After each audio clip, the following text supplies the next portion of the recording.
കാണാതായെന്ന് വീട്ടുകാർ പരാതി നൽകിയ അംഗപരിമിതനായ വയോധികനെ സ്വന്തം വീട്ടിലെ കട്ടിലിനടിയിൽ നിന്നും പോലീസ് പൊക്കിയത് കൗതുകമായി. പോലീസിനെ വട്ടം കറക്കിയ സംഭവത്തിൽ ബന്ധുക്കളുടെ തിരക്കഥ പൊളിച്ചെടുക്കുകയായിരുന്നു ഏറ്റുമാനൂർ പോലീസ്.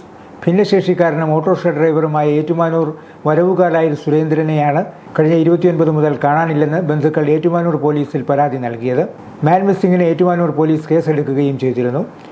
കേസന്വേഷണം ഊർജിതമാക്കണമെന്നാവശ്യപ്പെട്ട് ഇതിനിടയിൽ ബന്ധുക്കൾ ജില്ലാ പോലീസ് മേധാവിക്കും പരാതി നൽകിയിരുന്നു. ഇതേ തുടർന്ന് ഡിവൈഎസ്പിയുടെ മേൽനോട്ടത്തിൽ ഏറ്റുമാനൂർ പോലീസ് ഇൻസ്പെക്ടർ ജയപ്രകാശ് അന്വേഷണം ശക്തമാക്കുകയും ചെയ്തിരുന്നു.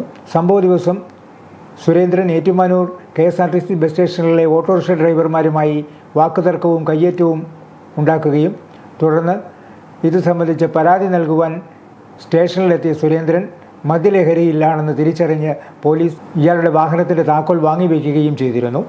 വയോധികനും വികലാംഗനുമായതിനാൽ ബന്ധുക്കളെ വിളിച്ചു വരുത്തി അവർക്കൊപ്പം പറഞ്ഞയക്കുവാനായിരുന്നു പോലീസ് ഉദ്ദേശിച്ചത്. എന്നാൽ ഇതിനിടയിൽ പോലീസ് സ്റ്റേഷനിൽ നിന്നും അപ്രത്യക്ഷനായ ഇയാൾ ഏറ്റുമാനൂർ സർക്കാർ ആശുപത്രിയിൽ ചികിത്സ തേടിയ ശേഷം ഓട്ടോറിക്ഷയിൽ വീട്ടിലേക്ക് മടങ്ങിയതായി വിവരം ലഭിച്ചതിനെ തുടർന്ന് നടത്തിയ അന്വേഷണത്തിൽ വീടിനുള്ളിലെ കട്ടിലിനടിയിൽ നിന്നും ഇയാളെ കണ്ടെത്തുകയായിരുന്നു. മജിസ്ട്രേറ്റിൻ്റെ മുന്നിൽ ഹാജരാക്കിയ സുരേന്ദ്രനെ ബന്ധുക്കൾക്കൊപ്പം വിട്ടയച്ചു.